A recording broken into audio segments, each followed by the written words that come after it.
Hey guys. So when I made my very first episode, one of my former coworkers, I actually had no idea she was into any of these things. She asked me if I could talk a little bit more about hypnotherapy, and she also asked if I could talk a little bit more about twin flames. So let's see. Hypnotherapy for me has been just another outlet, another tool to going a little bit deeper within me and finding a bit more of me. So I see it very similar to shadow work in a way. What hypnotherapy helps you get into, like, more of the subconscious levels that we're on, right? So I've been able to see a bunch of amazing things. I've been able to find more within me, and it's kind of crazy. Everything goes making sense. It's, for example, I'll see something during a session. I usually do see more than one thing. It depends on how deep we go. But I'm not gonna really get to what I see, not yet. But I've gone pretty deep. Let's just say that. And a lot of the impression is that when you're hypnotized, you're asleep. You're completely asleep, and that's really not the case. You need to, I think, whenever you start going to a therapist or to a hypnotherapist, well, to any type of therapy, actually, you need to a point, kind of acclimate to them. And I think a lot of times we go into this types of work of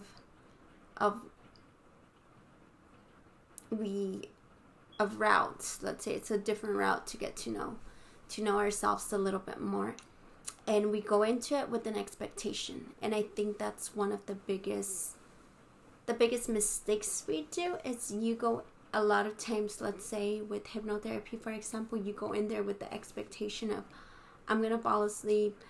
They're gonna make me do crazy things like act like a dog, act like a cat, and I'm not gonna remember anything. And then they're gonna clap or say a word and wake me up.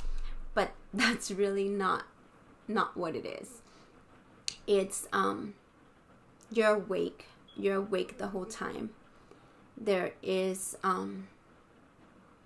you're able to refuse even answering questions. You're able to do that.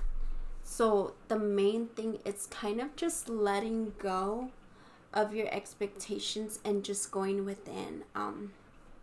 Just letting it take you where you need to go, letting you see what you need to see, what's best for you to see at that moment. And it's worked for me every single time.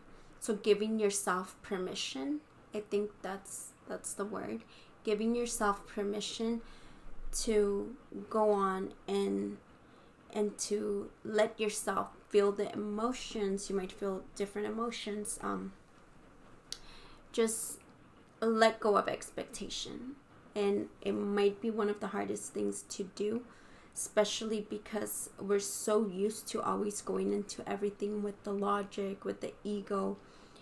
And to a point is being able to put that aside. That's our conscious. And remember, we're trying to get to the subconscious. So definitely letting go of the expectation, I'd say, would be the biggest thing. Not expecting to be, you could go very, very deep where you don't recall what is it that you said, where you were, what you were seeing. But definitely, I mean, you also go to professionals who are not going to have you acting like something strange, like a strange animal, or pretending, go jumping off a cliff or anything crazy like that. But anyone that's been hypnotized before, I've done it, like I said, multiple times, and I love it. I see the worth in it, and I think more than anything, that's kind of you seeing if it works for you. You know, like you seeing if you like it, if it's helping you. A lot of times it's not gonna be instantly. Sometimes it could be. It's not always the case, but I've been going with my girl for a little while now. I really enjoy it. Like I said, she made me feel very comfortable from the very first phone conversation we had, and it's been amazing. And she makes the best blueberry scones ever.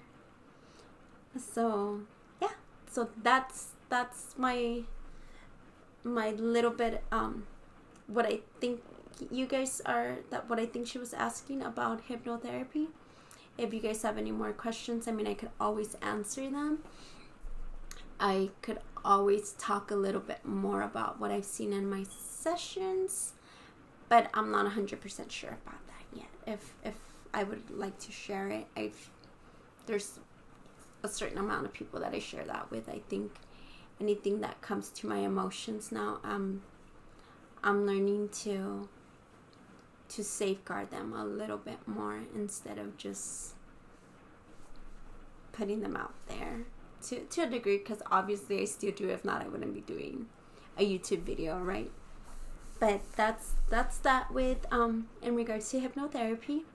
Now the next question she had, and again it's just going to be a brief little explanation of it, was about twin flames. What are twin flames?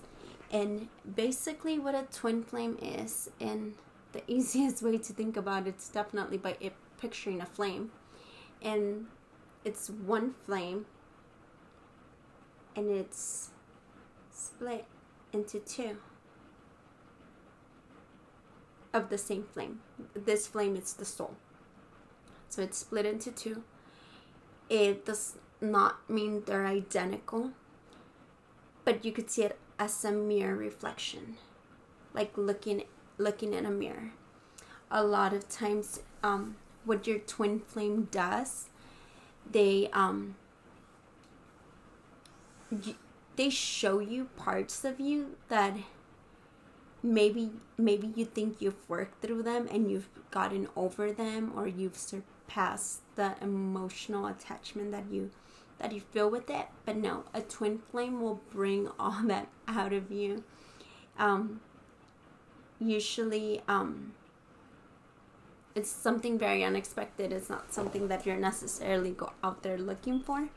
For me, I had no idea what twin flames were. I was not expecting it, and when I met mine, I did not think anything of him. It was just an instant connection, but it wasn't like, ooh, I'm in love. No, it was just knowing there's a connection. But then I felt like, oh, okay, he's just like this with everybody. But there was that curiosity. That curiosity was definitely there. It was undeniable to say, for me to just say, oh no, he's just a stranger. It was like, oh yeah, I know him. And it was like knowing him from previous lives. I don't know, it just felt so natural. Getting even our first conversation, like I still remember the moment I saw him for like the first time, and I just remember thinking, wow,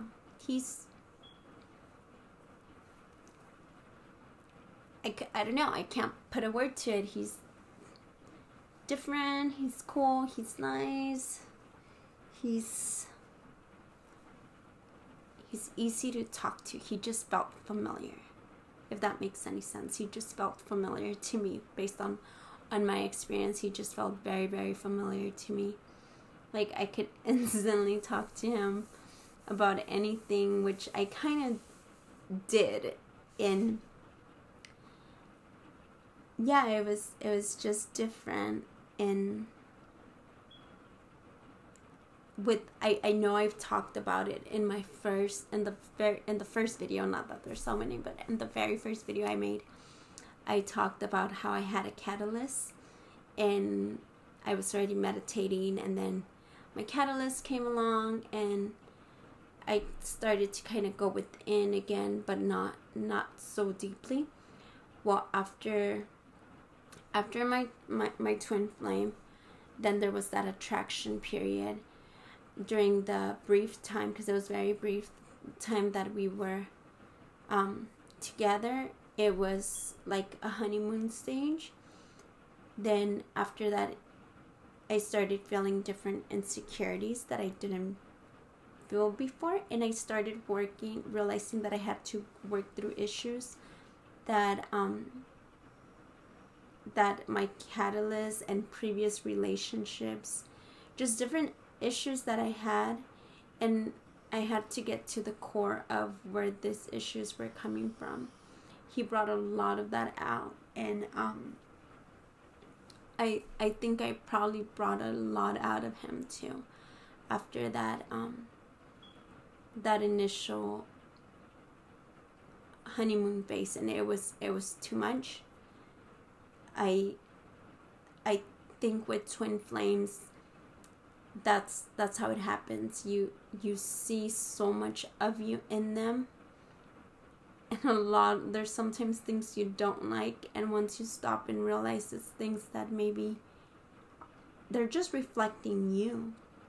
And it took me a little while, and then I decided to start working on them.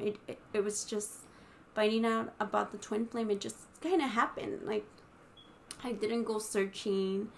I found hypnotherapy, and I just always knew there was a deeper connection. I didn't have a label to it, and then suddenly it was clear. It was clear. Like, I felt like I needed someone to tell me, yes, this is what it is. But it's just, I just know it. It's just clear to me that you know, I know who my twin flame is, and I'm working on my issues, on my own insecurities. I'm doing my own inner work. I'm definitely focusing on loving myself a lot more. And I feel like if this person, if your twin flame, if he or she is not on the same awaken per se, if they're not aware of what the connection is, and even if they're not willing to work on it, it's gonna turn into different phases, which is the runner and chaser, which is a phase that I believe I was in until recently. And then from that, it's either something that could be great or something that could be very hurtful. So to me, even though we're not together, I am not with the twin flame, with my twin flame, I am still working on myself and on loving myself, and sending this person love, sending him love. And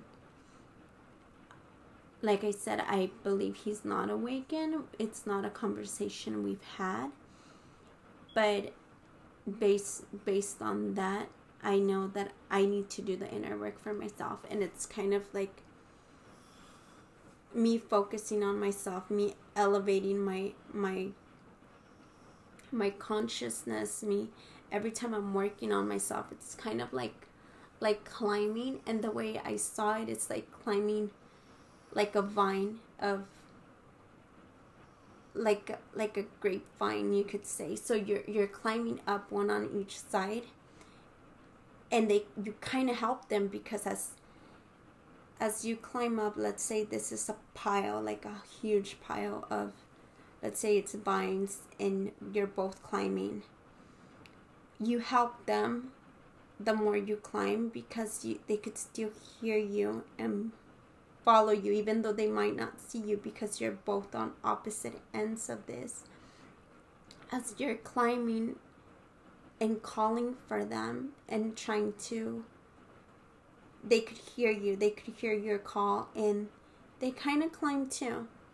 And eventually, hopefully, you get to the top where you could both meet in the same level. And I think it always tends to be one a little higher than the other in different levels, but it's definitely about eventually finding each other. You could always climb together if you're both willing to do the inner work, if you're both to a point awaken and, you know, help one another consciously. But it is a little bit harder when one's awake and one isn't, or one doesn't see the connection. And definitely it's not about trying to get them to see it. Just, I mean, how lucky are you to have your twin flame incarnated at the same time you are, and be able to have met them during this lifetime. So I'm just seeing it like that's something that I am grateful for. Definitely sending them love. And that's saying that, you know, what's true can't be threatened. I can't say the word right now, but it's true. It's the type of love that we're from the same soul, that even if the connection's not seen, I am grateful that I am aware of it and I am able to work on myself. This just means I have there's other plans for me. There's other plans for me in the sense of expanding my own consciousness and hopefully helping other people expand theirs as well. And I'm not angry towards him. I don't feel any anger. All I could do is send him love and wish him well, because at the end of the day, this is just one lifetime. This is just one dimension. Well, we're multi-dimensional beings. So at the end of the day, this is just one lifetime, that in a universe where everything's so infinite, even if I live to be 150, it will be no more than just a few seconds, milliseconds in another dimension, you know? In spirit world, this time is irrelevant. So at the end of the day, I am grateful I had the chance to get to know what a twin flame is, and know that, be conscious of it, just being conscious of it and being aware of it, and helping all my other divine feminines or divine masculines, finding that connection within, and just knowing that all you could do is send them love, because at the end of the day, that love is always going to be there, and it's unconditional, and it's the purest form. It's that one constant that you have. And now, I mean, I'm just grateful for it. And I know we've had other lifetimes together, or we will have, because I've seen them. But he hasn't been in every single one of them, of the previous ones. My catalyst was my main one in a previous one, which I'll make a video about it, in another video about it. But it's a good one. It helped me forgive. And definitely I found out that at the end it was me having to forgive myself. And meanwhile, maybe I'll have other karmics, other soulmate relationships. And a soulmate relationship could be someone who maybe in this life they're reincarnated as as my mom, as my dad, as my kids, as a lover. Who knows? Those are soulmates. I believe my ex-husband, because I've been previously married, I believe my ex-husband's definitely a soulmate because we could get along so good. And he has my kids, and I love him for it. And I believe my catalyst, as I call him, I believe he was a karmic. I know he was a karmic, and it was a lesson that I had to learn. And if I wouldn't have learned the lesson that I did learn, I'm sure it would have been just, I would have kept repeating it, either in this lifetime or in other lifetimes. It would be a mistake that I'll keep repeating if what's needed is for me to learn from it, to awaken. But I am grateful that I know that. And right now, because this is the dimension I'm in, because this is the lifetime I am living in, all I could do is make the best out of it and get as educated as I possibly can, and educate as much people as I possibly can, and just keep learning so that we could raise the level of awareness and get to a point where we see light, where there's light, and where in this planet we see it, we see the light. And right now it's kind of like a battle, and if I have to be in it by myself for now in this lifetime, hey, I'm just glad I'm aware of it, and I am thankful for it. So that's a little brief explanation of what a twin flame relationship, a twin flame is. Like I said, there tends to be, if it's not something that both of you are awakened to or open to, you could fall into the phase of runner and chaser. If it's not something you two are willing to work on, it could become toxic. If it's something that you obsess over, all those lower emotional frequencies could definitely make it toxic. Or you could accept it, learn from it, and if you're open to it, you're gonna find your divine purpose, because it's a superpower, dude. It's a fucking superpower. Sorry, I cuss a lot. Not a lot, but I do. But it's like a superpower.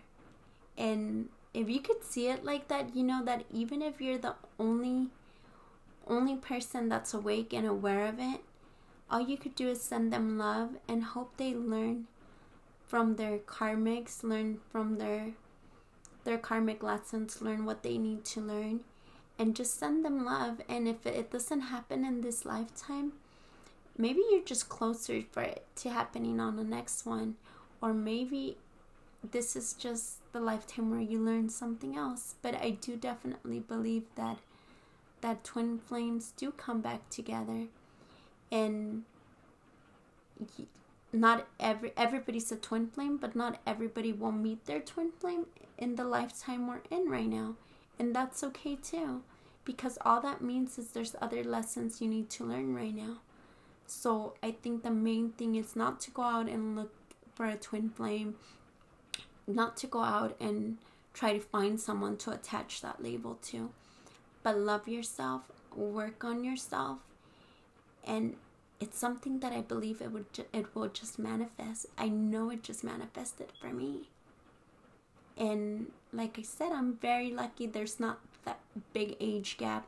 And I think a lot of twin flames are coming together younger and younger. A lot of the twin flames that I've heard of, read of, and know of that tend to be older or with bigger age gaps. And I'm just very lucky that mine's within my same more or less age group, and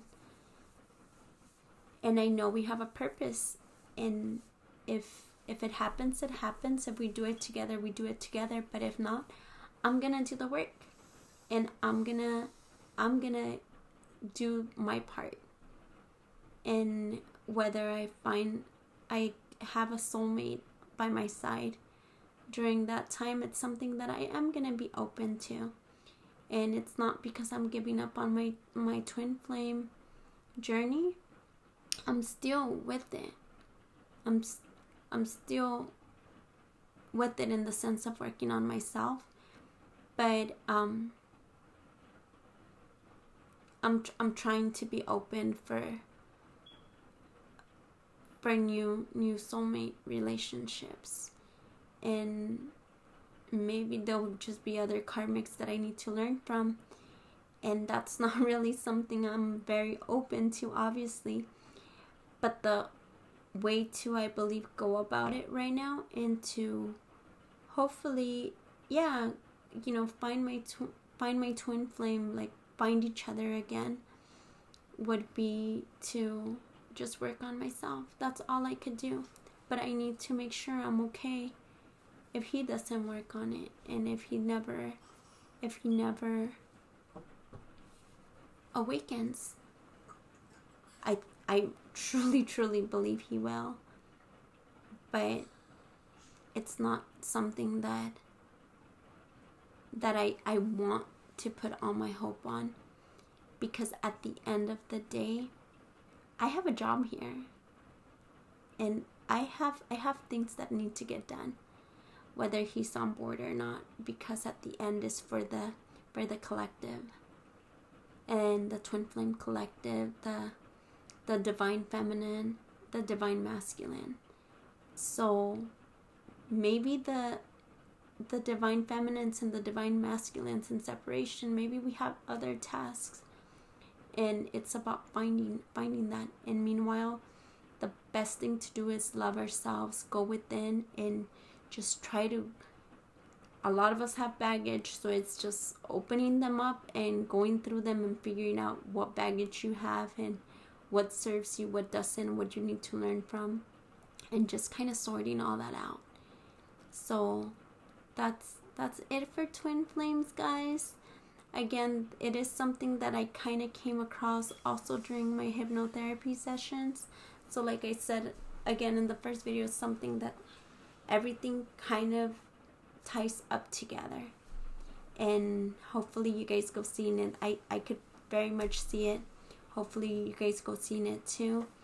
And yeah, if you guys have any questions about it, make sure to let me know, and I will definitely try to answer them. Okay? Have a good night.